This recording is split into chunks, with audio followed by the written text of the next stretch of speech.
Hi, Roanne. Hello, how are you? Hey. Good, thank you. Um, Great. So we're all here, and hi to anyone who's listening. I'm Molly. I'm joined by Roanne and Hannah today, and they'll introduce themselves to you in just a moment. But we're here as part of the It's Okay To series, where Ladies at Lunch, ISC Group, and Empowered Development are having the conversations that are rarely had. So today we're here to talk about it's okay to not be okay. Do you two want to go ahead and introduce yourselves, and then I'll introduce myself, and we can go from there?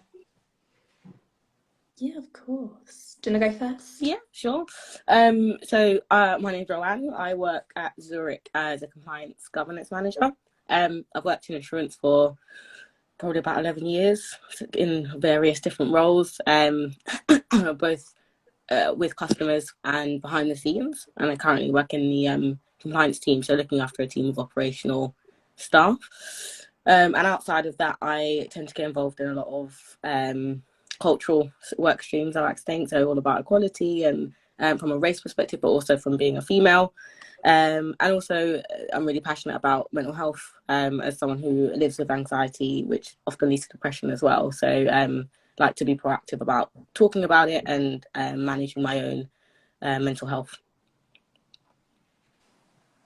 Thanks, Lovely. Roanne. And I'm Hannah, and I'm the client support specialist at Empower Development.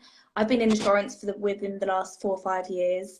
I previously worked at Willis, and obviously now at Empower Development. And it's just guiding young professionals coming into insurance, and yeah. So I'm still quite new to the team, but that's me. Great. Thanks, Hannah. And I'm Molly, so I'm co-founder of an organisation called FAMN, and we're a psychological coaching consultancy. I'm founder of a network called Fuck Off Russell, and we're a community helping people get to know their inner critic, so that voice in your head that tells you you're not good enough and gives you a hard time. And I'm also a yoga teacher trained in trauma therapy yoga, so thinking about PTSD and trauma from that lens as well. And so we're all here today to talk about it's okay to not be okay. And I think as a starting point, I wanted to start by asking you both, what do we mean by that? So it's okay to not be okay. I think in my experience, when I've not been okay, sometimes that doesn't feel okay. Actually, it feels really crap. So what do we mean by it's okay to not feel okay? Want to go first? Yeah, you can Yeah, go for yeah, no worries. it. Sorry, excuse me. I think for me, it's not being reactive to things and being able to have a tough skin. I think we're depending on, especially on the culture you're raised with, you're expected to have that stiff upper lip or be able to take things and roll with the punches. And sometimes I don't feel like we're always able to do that, and that could be based on, I don't know, circumstances that are going on in your life or what's going on at work, and could result in you being more sensitive in that time or just needing a bit extra support. So I suppose in those moments, it's feeling okay to say when you need that help. And that for me is what I would understand by it's okay to not be okay. Absolutely. And I think as well, just adding to that as well, I think everyone feels, if you're going through a moment like that where you don't feel okay, you do tend to feel so alone. So I think it's important to realise when we have these conversations as well, that so many people are going through it. So it shouldn't be something that's underlooked or just brushed under the carpet. And if you do feel alone, the more people to openly speak out about it doesn't make it seem that scary.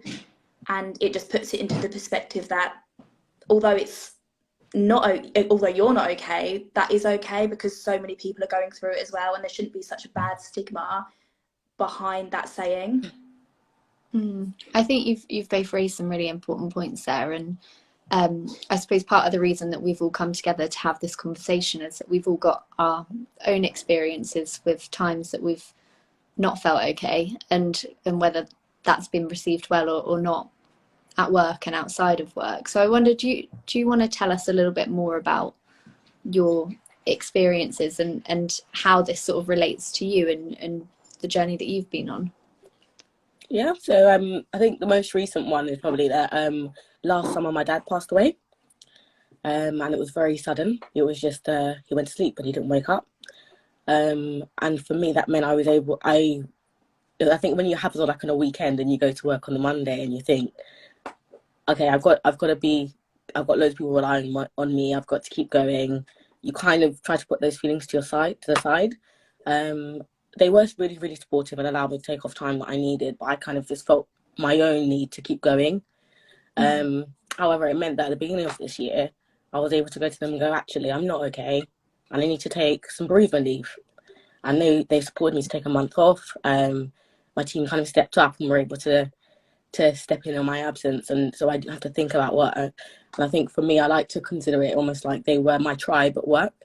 Like, if you think about it, outside of work, you have all your friends who step up when something goes wrong and they need you need their support, someone to lean on. I think for me, it's just important to have that at work and be able to say, actually, this is going on outside of work, and it's not just that I'm having a stressful day at work. And I need that consideration with, how people interact with you, or things that they're working, or their expectations of you. I think as well that they're not expecting you to be as resilient as all the time, or they're going to take that consideration for you. So hence why for me it's really important that I've been able to have a safe space to speak up in those moments and have that reacted to as well in a healthy way, rather than people making you feel like you are weak. Because I think that's generally what's assigned to you, saying I'm not okay. It makes you feel like you're weak and that you can't cope, whereas if anything, it's probably a sign of strength, being able to recognize that and speak up and say, actually, in this moment I need some help. Thank you for sharing that, and I'm so sorry that that's something that happened to you. Thank you. I wonder if you could just tell us a bit more about what it is that your colleagues, your friends at work did that made that a safe space for you, what the difference was that didn't make you feel like you were weak, and that they weren't sort of taking it seriously how you were feeling, but how they went about that to make you feel as you did. I think it was most of the leadership team had a conversation with me as soon as I said, like, I need to take some leave now. A few of them picked up the phone and had a chat with me and just said, like, don't worry, we've got this. Don't think about work at all. It's real sign of strength that you've been able to say that. So it was very reassuring, which made me kind of go away with a bit more comfort. Because you worry when you ask those questions of saying, I need to take some time. Is this going to set me back in my career? Is it going to impact the way people see me? Whereas they were very reassuring that it didn't change anything from their perspective. And they all kind of stepped in as well to help, so that I had comfort that my team weren't going to be left drowning while I wasn't there.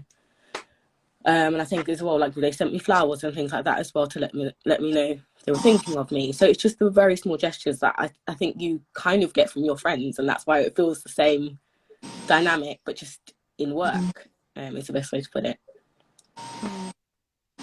Hannah, you've had sadly experience with grief as well, I believe. How did that play out for you? Absolutely, yeah, and thank you so much for sharing that. I think it's so important, and I don't know whether or not I sadly lost my friend a few years ago, and I was also quite young myself, so I was 17, and I never really understood. I was trying to go into my career and I couldn't find my feet, and I just felt so lost. And I think when I was joining a career, I think it was so important that I just felt all the time that people were like treading on eggshells around me. No one knew what to say, when in fact that was probably the worst way that sometimes people can go around it, because you want to speak about it and it doesn't seem that bad once it's said out loud. And the moment someone goes, are you okay, and they're treading on eggshells, that's the moment that I think was the worst for me. That's the moment you can break down, because you've been building it up. And if anything, sometimes when people just asked about it straight out, it was nicer just to have a conversation. If people aren't so scared about it, it doesn't seem that scary. And I think that was just massive for me. And I think you do realise, like, even the people that you work with, people do care. And when you get to the moment, I think I just felt so alone, and I think I reached a point that I didn't think I was going to come out of. I thought it was like the worst thing in the world, and don't get me wrong, I still think it was, but you do grow from it, and you realise that hindsight is a great thing. And where I was then and where I am now, I'm a completely different person for the best. It's something I wish would have never happened, but it really makes you grow as a person, and just having those people around you can have a massive effect for it. Thank you as well, Hannah, for sharing that with us. And again, I'm so sorry that that's an experience that you had. You've said a little bit about the people around you and how it's in some cases made it better, and how some of the conversations were not necessarily how you would have liked them to be to support you. But is there anything else around that time that you found really did support you? I do think it was so important, even those phone calls. I know you briefly touched on it as well. That one phone call, it's not people not saying anything. I think it was people saying anything to you was really like just clarity that I needed at that time, just to feel that I wasn't as alone as I thought I was. I really did think that in that time, I knew so many people were going through it, and I knew I wasn't the only one who had lost someone at that time. But you do have the sense of, oh my goodness, I'm the only person doing this, and just someone coming through and picking up that phone just to say, is there anything I can do? Even at that time, I don't think that there was anything that anyone can do for you. There's nothing you can say. That I know it's hard, because I said that it's hard when people do tread on eggshells, but I know it's easier said than done, because it's one of those things you don't know what to say to someone. And I completely understood that, but just the fact of someone picking up the phone, my manager at the time, just having that personal call without a sense of it going straight to HR in that sense, and someone calling you from outside of what, you know, it goes down the line, and you know people, but hearing it from a closer like colleague just meant that much more, just because your name wasn't just another one in the list passed through. I think it's so important. And I think even now, I'm obviously years on from there, but you're still going to have your down days. I don't think there's ever a time where it runs out. I think I saw briefly this picture about grief, and it's not that the grief gets smaller, you just grow from it, and it's still there, and it will come and it will go. And I think it's just important that you can still have those bad days. So no matter how much time passes from when something's happened, it is still there, and it's so much better just to talk about and be open about. I'm lucky enough now as well in my current career that we are a small unit, and there's not too many of us, but I think for bigger industries, it is important that things will still come up, and they do need to have that support behind anything in order just to be there. I agree, definitely. I think I've always said the small things that get to me are the people who come around and say like, oh, let's get a takeaway and watch a movie together. And it just brings you that normalcy of, no, I'm not someone that you have to tread on eggshells with and handle with care. Maybe I just need a bit of a chill time with you, and, do you know what I mean, not to feel alone. And I think sometimes people don't feel comfortable to do that. They just don't know what to do or what to say, so they avoid it altogether. When it's the people who just, I suppose, put aside their own discomfort for a second and just go like, just being present is enough in those moments for someone to feel like they have a tribe and they have support, and you're not going through something on your own, and it's not like, it isn't the end of your own world, because you have so many other things to live for as well. That's the thing, that there's so many people around who can bring positivity. It's just reminding yourself of that in those moments, I think.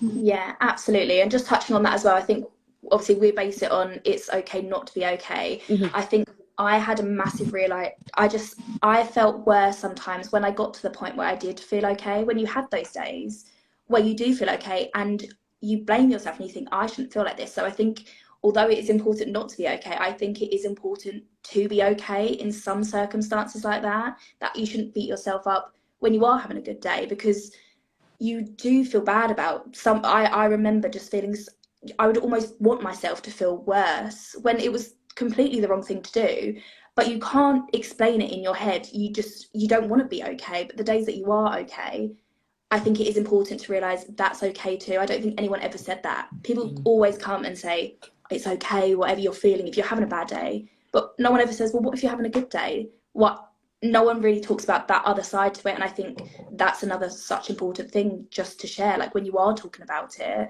there's so many different extremes that aren't even discussed, so I think that was just a massive thing for me. I think they called it survivor's guilt, which I've definitely seen online. And I remember the moment this year where I was like, I don't feel down today. Like, I was, when I was like, I don't know how to navigate this because it's been so long that I hadn't felt like that.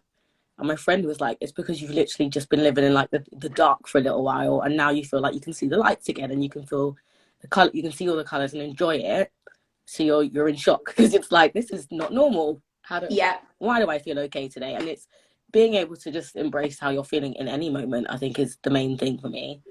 If you're having a sad day, you're having a sad day, and that's fine. And if you're having a good day, like you said, it's a really good day. So enjoy it. Absolutely. I know on our sort of pre-call before this, we were talking about how important it is when you're not feeling okay to be able to be with that and accept that, rather than trying to think, no, I must feel better, because then you're going to beat yourself up about the fact that you don't feel okay. But I think it's such an important point that we also need to do that when we're feeling okay, to both of your points, and not then kind of bring the same criticism of ourselves when we're feeling okay. And I think for you both, under these circumstances, I really hear how difficult that is. And I also think in the world at the moment, for a lot of people, I think there's a sense of feeling guilty if we are okay through COVID, with all the things that are going on in the world, when so many people aren't okay and are dealing with difficult times and suffering. Actually, if you're feeling okay, then feeling a bit bad about it, I think has been quite present for a lot of people. And how we go about dealing with that just adds another layer of complexity to it all, doesn't it? Yeah, I agree. I think for me, what's been really helpful is therapy, which I do every single week, and I consider it like me going to the gym. And it's just my space to feel whatever I'm feeling. So and to be present. And at the moment it's pretty positive because I'm feeling in a positive space. But equally, there's times where I'm not feeling positive, and I will go in there and just have my hour to not be okay, and for that to be a safe space, which allows me to then be okay in the other days. So it's just, I think sometimes it is containment of that and allowing yourself that space, because I don't know about you guys, but I'm someone who's a fix it kind of person. So as soon as something goes wrong, I'm like, right, how do we move it forward? How do we fix it? How do we get okay? And I realized that wasn't healthy for me. That's how I've ended up with things building up for so much time, which is why it's really important for me to have that space protected. And I have that blocked out in my diary, and my team know that once a week I'm in therapy, so therefore you can't call me at that time. And I continuously talk about it openly, because I don't think it's something that we should be embarrassed about. And it's still something that I think people don't talk about often enough, or they feel like if they're going to therapy, then it means that there's something wrong with you, when actually you're just learning the skills and the techniques that you need in order to manage and deal with life. Because let's be real, life is a lot. Life can be a lot. Yeah. You can say that again. I love that comparison about therapy and going to the gym, because I'm so with you that if you said you're going to the gym after work, no one bats an eyelid. And I think less and less these days, but still therapy does have that stigma. And I've been going to therapy for the last 7 years, initially for anxiety, but I think, as you said, Roanne, more and more it's just a resource that I know really supports me, and it's not for any particular reason. I'm not necessarily even going in every week with, this is what I want to talk about, but actually having that time ring fenced and just having that space to think about how I actually am, rather than getting caught up in the, oh, I'm busy and I'm fine, and jumping on a Zoom call and just being like, hi, I'm good, how are you? And never taking a moment to think, well, no, actually, am I okay? I've been working a lot, my sleep's not been great, oh, maybe I'm not okay. And that offers the opportunity where you can talk about that and keep up with things a little bit more than if you were letting them build up in the background and then all of a sudden something hits you that you weren't expecting. So I mean, I think the more we can do to talk about therapy and have conversations like this, the more it can help people who maybe don't feel like that's something that they could access at the moment for whatever reason. Absolutely. And I think those factors as well are so important, that it's not necessarily if something's happened, but just Mm. like you said, like the lack of sleep. There's such little things that can build up to be massive, and it can get on top of you, and you can feel like you're drowning if it's work, if it's sleep, if it's an outside, especially people coming up to Christmas. I think that's a Mm. massive thing that really can make you feel at your lowest. I don't know, Christmas is meant to be the best time of the year.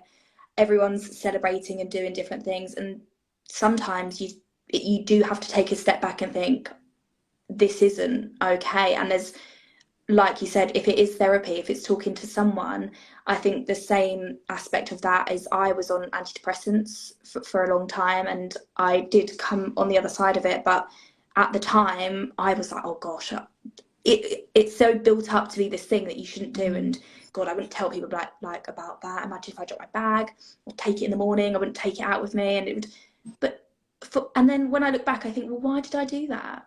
Because it's just such a normal part of sometimes getting through something. And if I didn't have that, and if I wasn't speaking to someone, if I didn't go to therapy, I you don't know how bad it really is, because it is important just to have that conversation, or to feel okay at that time.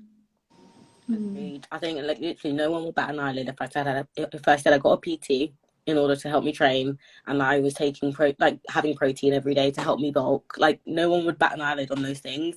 So I don't think it should matter whether or not we're getting additional support outside of work in order to feel mentally okay, because it's still our health. That's the main thing. It's all about being healthy and being the best we can be, and in order to bring our best selves to work and to deliver, I suppose, on what's asked of us, without feeling like the whole world is crashing down on us. You know what I mean? And you're coming to work and stressing and getting yourself more and more worked up. It's okay for us to say, actually, no, I need to go and get help here, or I need support, or I even need to scale back at work for whatever reason. All of those things are perfectly okay. The same way, if I broke my leg and said that I couldn't go to the office for 6 weeks, no one would bat an eyelid on that. So I just definitely stick with it's health, and it's all important to me. It's about remaining as healthy as I can be and living the healthiest life that I can. Yeah, and I think that regular maintenance builds your ability to deal with things so much. I know for me, if I'm kind of doing that on an ongoing basis and giving myself that time, my resilience is stronger. And so then if something happens that otherwise might be a bit damaging to my mental health, it might hit me less, because I've got more ability to deal with it. And I think the whole thing about it's okay not to be okay, that's an external thing of how it's perceived in our organizations, how people make us feel when we're not okay, but also how we feel in ourselves when we're not okay. And I think that having that maintenance, having that resilience, makes it more okay to not be okay in ourselves and how we're feeling about it, as much as anything. What I wanted to ask you both as well, because we've spoken a lot about our experiences and how we've felt, but I want to talk about how we can make it okay for other people, and particularly other people who might not have been through something specific, but might just be feeling not great. They might be struggling with their mental health. So how do we notice that in other people, and then how do we make that safe for them once we have noticed it? I think so. For me, in the past, I think when I was in my mid-20s, I had probably my lowest point. I wouldn't call it a breakdown, but it was probably my lowest point in terms of depression. And it was more so other people that noticed it rather than me at the time. And it could be just behavioral, like changing someone's behavior. If someone is generally quite a positive person and then they become all of a sudden really negative, or they become quite sensitive to things and maybe tearful by statements, that was one of my things. That if someone made a comment that I felt like were criticizing me, like my eyes would well up straight away. And it's like, normally on a general day, those things wouldn't have bothered me because I've got quite a thick skin. But I think also like lack of motivation is another one. A lot of people who are feeling depression or low moments will in their mind have all the things that they need to do and want to do, but actually physically getting up and doing it is like the hardest thing in the world. So noticing a change in someone's behavior, I think, is the key to noticing whether or not they might be going through something mentally. And I think in terms of having a safe space for someone to be able to say that is the main thing. Being able to not judge someone or tell them, to get over it or to toughen up or things like that. Just allowing them to feel what they need to feel means that people are more comfortable to then say when they're not feeling okay as well, and get the right help. Absolutely. I think touching on from that as well, I remember it was talking about how little things can become so big in the moment. I remember it's such a random story, but I'd asked my mum, I was at home, and I'd asked my mum to pop my toast on for me, and I was getting ready upstairs, and I said, well, can you pop the toast on? She was like, yeah, absolutely. I came downstairs and the toast, she forgot to put it on, and I just burst into tears. And she looked at me like, oh, she was like, I can put it on. And it's knowing it wasn't the toast, and it was such a tiny thing, but I used that as my way to feel sad. Anything that I could take it out on, little things become so big, and I think that's a massive thing to recognise within people. Yeah, and I think it goes back to the point about therapy being able to help with that kind of maintenance, because if you're not feeling very regulated and you're not feeling very resilient, then something like the toast not being on is enough to make you feel awful. And God, I know I've been in that situation where I think something's going to happen. I think dinner's going to be ready and it's not, and I've burst into tears, and it's not that it's because dinner's not ready, it's just because I'm feeling really shit and I don't know how to express that otherwise. So I think that's a really important point that we can sort of look out for in other people. There was also a question in the comments to say what resources are available to people who may not be able to afford therapy. So I know, Molly, you might be able to touch on that a bit more than what you do as well. Yeah, so I think there's a lot that can be done sort of ourselves, and things like yoga and breath work and meditation are such powerful tools for helping with that regulation that we were talking about. So that can come from therapy and from sort of talking about things, but we all have this thing in us called the autonomic nervous system, which is essentially the system that's responsible for all of our automatic functions. So things like sleep and digestion and your heart rate and your rate of breathing. And one side is responsible for our stress state, so fight or flight, and then the other side is responsible for slowing everything down and bringing us into a state of calm. And I think so often when our mental health isn't feeling great and we're not in a good place, we're in that sort of heightened fight or flight state. And so things that we can do to bring us back into the calmer place where we're a bit more regulated, where things might not feel quite as bad, not saying it's going to make everything better, because if you're feeling really, really bad, then I think there's often other things that need to be involved too, but it can just turn the dial down a little bit. And all of those things that I mentioned, yoga, breathwork, meditation, they're actively working with your nervous system to bring you back to that parasympathetic state. And there's lots of resources online for sort of free yoga videos and breathing videos on YouTube and the likes of that are really great. But just sitting still and breathing deep into your belly and really focusing on sort of sending the breath down and slowing down your breath can be so powerful with that nervous system shift. And I love the breath as a tool because it's something that we all have, that we can all access for free. We can use it at any time. If you're sat in a meeting and you start slowing down your breathing and breathing into your belly, no one's going to notice at all, but it's something that you can really use as a resource to support. And then of course there are other things like therapy, like coaching, that again can provide that talking space. But if that's not something that's accessible, talking to a friend, talking to a family member, just vocalizing some of the things that you're feeling can again really sort of help create that space that Roanne, you were talking about so beautifully a minute ago.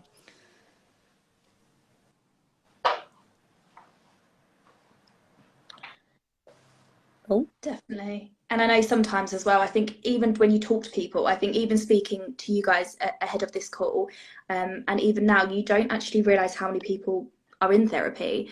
And sometimes it's a case of reaching out. If there was anyone who ever came into my DMs or just had questions, I think I could probably speak on behalf of both of you as well, that you'd be more than happy to assist, because there's so many things that you learn through therapy that may not be best for you. There's so many different types of therapy, but just talking about it and what you go through, I think opens up a whole new world for other people, because I know it definitely did for me.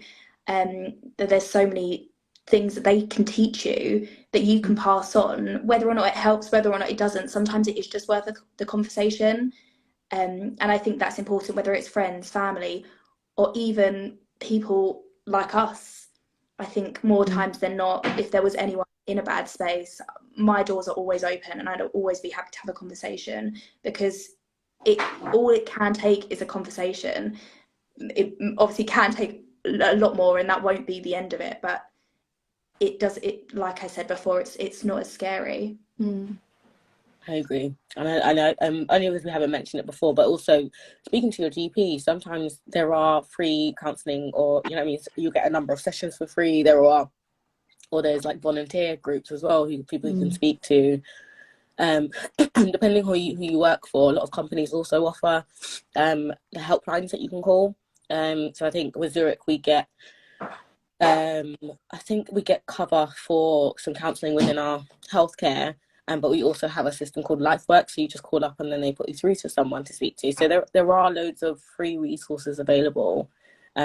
Sometimes just looking around in the policies that are available, because I didn't know about half of them until I became a manager, but they are all available online.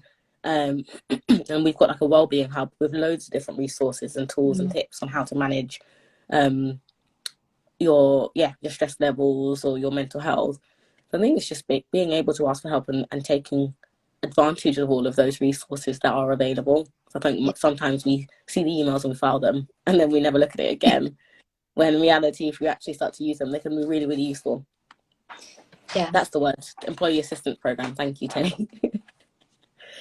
And so having those conversations, and as you said, Hannah, I think so many more people than you might expect have felt a similar way with their mental health. And I mean, with the Fuck Off Russell workshops I run about the inner critic, I have run them for people from, I'd say, 18 all the way up into their 60s, men and women, different levels of seniority, different stages in their life. And so far, I haven't come across anyone that doesn't have that critical narrative that makes them feel like shit sometimes. And actually, I think it's something we all carry in different ways and to different extents. But by opening up that conversation, you can find support, but also might support someone else along the way.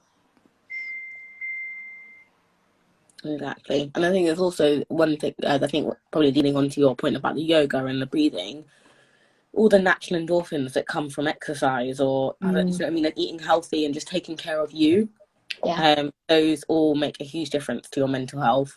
Those are things that I try to focus on. You know, I play netball, so join a team sport. It's something that's so simple, and that it takes up a small amount of your time, but gives you so much good energy, and it's a way of probably expelling all the nervous energy I might have if I've had a bad day, or if I put a lot of anger in me. Go and play a game of netball, go for a run and get it out. It just allows you that space as well to expend that energy, so it doesn't become cooped up and get overwhelming.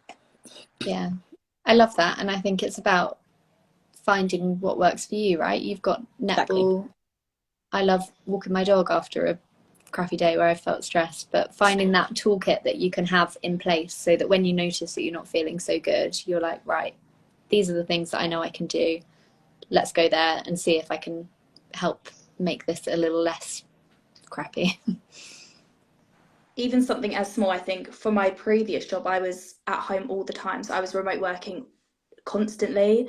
I think being in my new career, I've have the opportunity to be in the office when I want. And I think for me, as crazy as sometimes it does sound, even just being around people, if you don't essentially have a hobby, because I don't have too many, or things to do, sometimes just getting out the house or having those days, if you do have people who say, oh, well, you have to be 2 days in the office, I do think that's a massive motivator. And to not get too caught up on work, to just be in an environment when you can have a conversation, makes all the difference. I'm with you. I think just being around people sometimes can help make it much nicer, especially when we're all sat in our bedrooms for 3 years. Cool. Is there anything else that either of you want to add to that? I think we've covered so much there, and hopefully some stuff that will help people if they're feeling that way. And I know, Hannah, you've offered that people can reach out. Absolutely. Same here. If anyone wants to chat after this, please feel free to get in touch.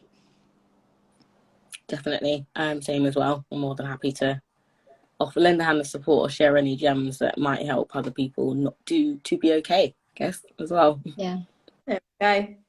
Great. Well, thank you both. Thank you, ISC and Ladies at Lunch and Empower Development, for putting this together and providing this forum. And I'll speak to you both later. Thank you so much for facilitating and for sharing. Thanks, guys. Bye.